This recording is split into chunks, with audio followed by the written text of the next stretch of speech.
Hey everybody, it's me, Randy C, and welcome to Back in Time. Bret the Hitman Hart has been in the news as of late. Well, a couple of comments about Goldberg, but he also is in town. And when I say in town, he is here in Vaughan at the Vaughan City Comic Con. So, what better interview to look for than Bret the Hitman Hart? I scoured through the libraries and I found this one. It's from June 11th, 2019, and Bret the Hitman Hart sits down with Dan Lavranski and Jason Agnew. It's shortly after the WWE Hall of Fame attack. So they talk a little about it, and it's his first time talking about it as well. He also talks about his AEW Double or Nothing appearance. He gives his thoughts on MJF and the thoughts on modern ring gear. Remember, this is June 11, 2019, and Bret the Hitman Hart is talking about MJF. So if you like this interview, I have a plethora of them. Just like, comment, and subscribe, or look up anywhere on any podcasting platform, The Hub Sports Entertainment, or The Drop. You will find us there. So enjoy this interview. Jason Agnew, Dan Lavranski, sitting down with the greatest of all time. It is the best there is, the best there was, the best there ever will be. Bret the Hitman Hart. Our next guest is going to be in Kingston, Ontario, Saturday, June 15th for Chinlock Wrestling's Legends Convention and Charity Wrestling Show. And he's also made some very newsworthy appearances over the past few months.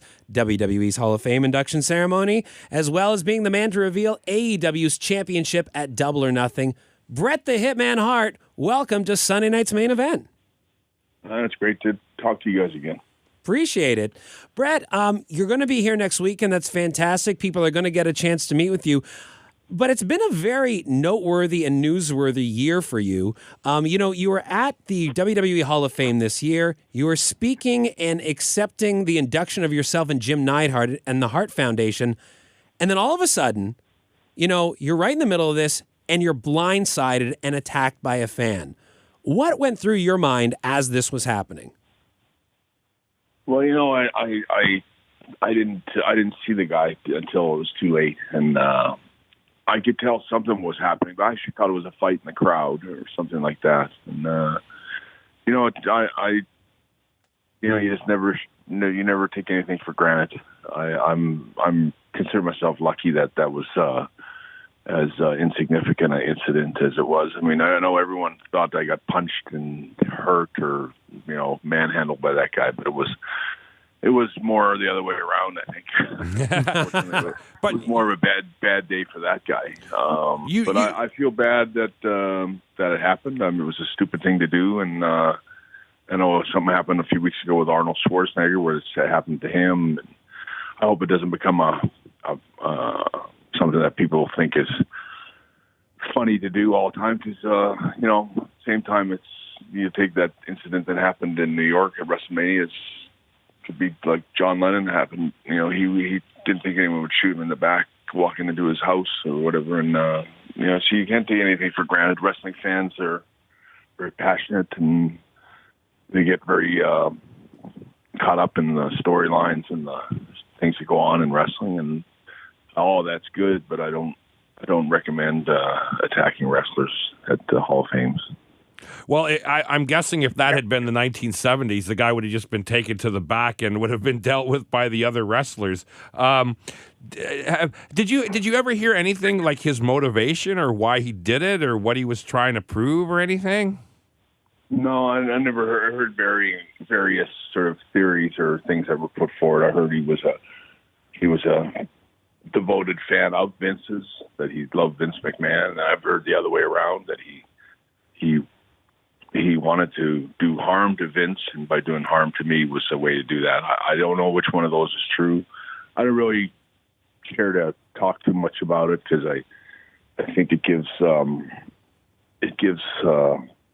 that's what they want. They want the guys like this want attention and want the headline, or they want me and us all to be talking about it on the radio right now. And I just I just didn't talk about it since this is the first time I've talked about it. So I feel bad it happened. No, I feel bad for him. I don't like to see anyone, especially a fan, get hurt. He got hurt pretty good, I think. And some of the wrestlers that jumped on top of him landed on me pretty hard to trying to protect me, which is also I appreciate all that too. But it's just better that it's left unsaid, kind of thing. We'll move on from that, Bret, but we know you were taken to hospital that night to be checked out. Was that your decision or was it recommended? It was just a check. It was just to make sure that there was nothing wrong, and I'm fine from it. Okay, right. so let's talk about something way more Let's positive. do it. Yeah, let's talk about your involvement with AEW. You were at the big Double or Nothing show to reveal the championship. It certainly gives a lot of credibility to their title to have someone like you involved with the promotion. It was a great surprise for all of us watching. Can you kind of walk us through how this all came about? Because it really was a genuine surprise for everybody watching. Well, I didn't know a whole lot about AEW, but I know Chris Jericho, and I know Cody Rhodes, and I know some of the guys involved with it, and I Kenny Omega's, everybody's kind of got an eye on him because he's been such a sort of a phenomenon for the last year or two and longer. But it was sort of just convenience, to be honest. It was. I'm glad I helped them out, and I'm glad it worked out. I just happened to be in Las Vegas for another appearance that I was doing, and it just was just a simple act of convenience that I was there, and they wanted to know if I would do it, and I was like, yeah, sure, I'll do it. I'll be happy to do it. I'm happy to help these guys, and I wish them all the best, and I hope that they someday can be on par with WWE. Bret, seeing you out there was such a surprise to fans because we had just seen you at the WWE Hall of Fame, and you have had the ongoing relationship with WWE recently. With making this appearance, do you think it affects what you had been doing with WWE, and have you heard from them? I haven't heard from anybody, but I don't think it should affect much. I know Ric Flair was another guy that was supposed to be there in Vegas. I think I was maybe a second choice to him, and he's tied in with WWE too. So I'm not exactly under any kind of Legends deal where I can't do. I can do whatever I want, and nobody owns me. And so the AEW thing, like you mentioned, just convenience because you were in Las Vegas. Is there any talk of doing any other appearances with them, or is that just a one and done? We don't know. We're on very good terms, and if there's some, I'm very limited of what I can do. I mean, like if I said today, like I'll go and help AEW. I'm not quite sure what my role would be, and that would go the same for WWE. If WWE said, "Hey, we'll take you here," I'm not really looking for work. I'm not looking for a job. I'm happy being home and kind of being on the fringe of wrestling. If there was somebody had a nice idea that sounded like something fun I could do, I would certainly embrace it, the same as I would with WWE. I certainly feel that I'm a big supporter of the industry, period. And if I can help a small promotion, I do a lot of independent wrestling promotions to help generate interest in their wrestlers and inspire some of the young wrestlers to come out. And I don't think, WWE often benefits down the road from the wrestlers that come up from these different independent wrestling promotions. So it's not a bad thing to help somebody else out. And I don't think WWE, frankly, even cares. I think the $300 billion they got from Fox Network is, doing well enough that they don't need to worry about anybody. I don't think they care about anybody else, including AEW. As far as the boys go, you've recently been backstage at WWE, and along with that, being there in the AEW environment, do you get a different sense of the attitude from the two different organizations and the motivation of the boys behind the scenes? Well, from what I saw, I didn't see a whole lot of that. Like I was around a lot of the wrestlers, but they seem like just like any other wrestlers, comparable to WWE, where they're just focusing on their matches. But I will say that AEW does have some very talented guys. Moxley or Dean Ambrose was a really great wrestler. I think he's one of my favorite wrestlers that they had, and he was struggling in WWE with the way they were using him, and that happens. I mean, it's hard to make everybody happy, and he sounded a lot like Punk on one of his interviews that I heard recently of his, and that happens. And I think there's the best thing that can happen in the wrestling business or wrestling industry is that another company could start to become a force in the industry. Yes. And I think yes. This Tony Khan and Cody Rhodes and all these guys have a great concept, and I wish them all the best. And I don't know that WWE has much problem with them, or if they do have a problem with them. And I don't know what I'll do with them from this point forward. But either company, I would be happy to work with if there was something they. If WWE wanted me to present a belt, for example, I would do that too. I mean, I would, if either one of them had asked me, I would have something like that. I think is a dignified way for me to come back and at least let the fans see me and sort of let them know where I am in my life. And I was happy, really proud to be in the Hall of Fame this year and everything that WWE did for me. And at the same time, when AEW asked me if I would help them, I'm good friends, very close friends with Jericho and some of these guys, and I had no problem at all. And I know that there's been some buzz that there might be a problem from that, but I doubt it. I'm a legend of wrestling, so I can go anywhere else. That's very true.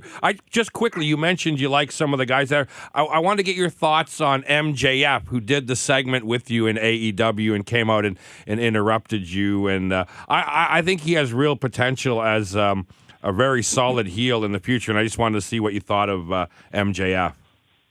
I thought he was great. I thought he was he's definitely good on the mic and definitely has a way to get the crowd riled up. And I think he's a great new character in wrestling.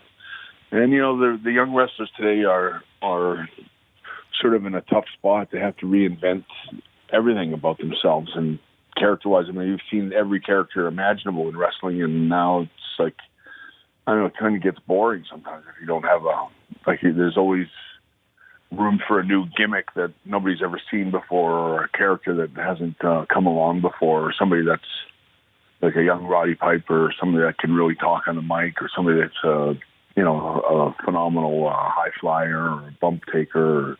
There's all kinds of different styles and different mediums in wrestling, and I think the young wrestlers today have a tough time being fresh and being different than the wrestlers that were along 5 years ago. And then you have to reinvent yourself, your costumes. I mean, I personally, like when I watch wrestling today and I see guys wrestling in pants, I always shake my head and go, nobody would fight in pants. Like, nobody wears pants. If someone had said to me that you're a cowboy Bret Hart and you got to wear Levi's up there, I mean, I would have been a really shitty wrestler. Let me put it that way. I couldn't have done half the stuff I can do. You can't. And I see wrestlers wrestling in, maybe they're stretchy pants or something, but I mean, there's just no way I could have done that. I needed the old wrestling outfits that I used to wear that seems like nobody wears anymore.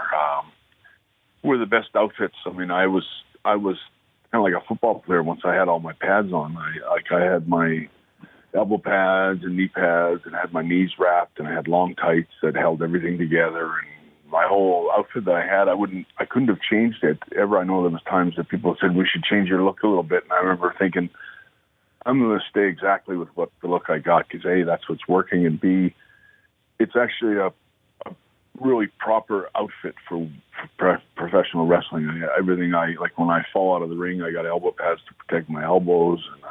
And if you look at what I used to wear, it was very simple, but it was very effective for being a pro wrestler. And I find today that a lot of wrestlers are more worried about, and the girls wrestlers too, are more worried about how they look walking out to the ring, but it restricts their performance a little bit, and that's the most important part of your what you're bringing to the table as a wrestler is your ability in the ring. And if you can't perform so well because you got jeans on or you got snowshoes on or whatever it is. It's like you can't. You might be funny and your person might look funny or look interesting going out to the ring, but you should be dressed to actually perform. And I wonder about that sometimes. Well, Bret, we appreciate you taking time out today. I don't want to keep you. I know you're back from a bit of a tour, and you're going to be here next weekend in Kingston as well. But thank you for taking time out to chat with us this afternoon and talking about, the Hall of Fame and AEW, because the whole wrestling world was curious.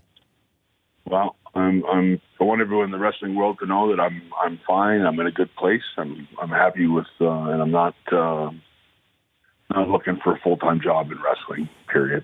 So. Good for you. Good for you. All right, Bret, that's great. Hey, next time you come to Toronto, stop by Comedy Bar again. Let's do another show.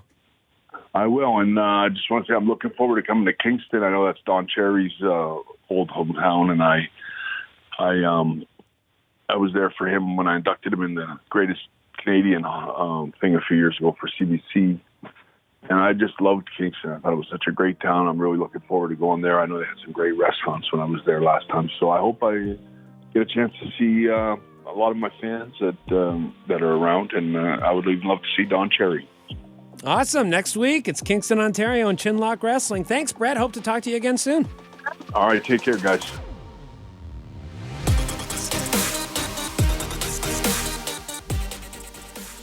What a great interview. Coming right out of the Hall of Fame induction. Unbelievable. Jason Agnew and Dan the Mouth Lavranski hit it out of the park again. Bret the Hitman Hart, one of my favorite wrestlers of all time.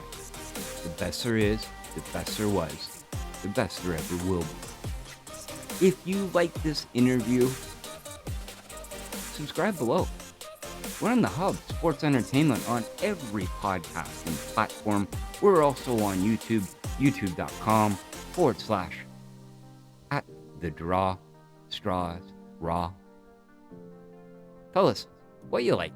Tell us what you didn't like. Tell us you hate us. Tell us you like us. But, minimally, follow. So another episode of Back in Time is in the books. What will next week bring? You're going to have to find out. So until then, thank you very much. And as always, live, laugh, and love wrestling. Deuces! Deuces!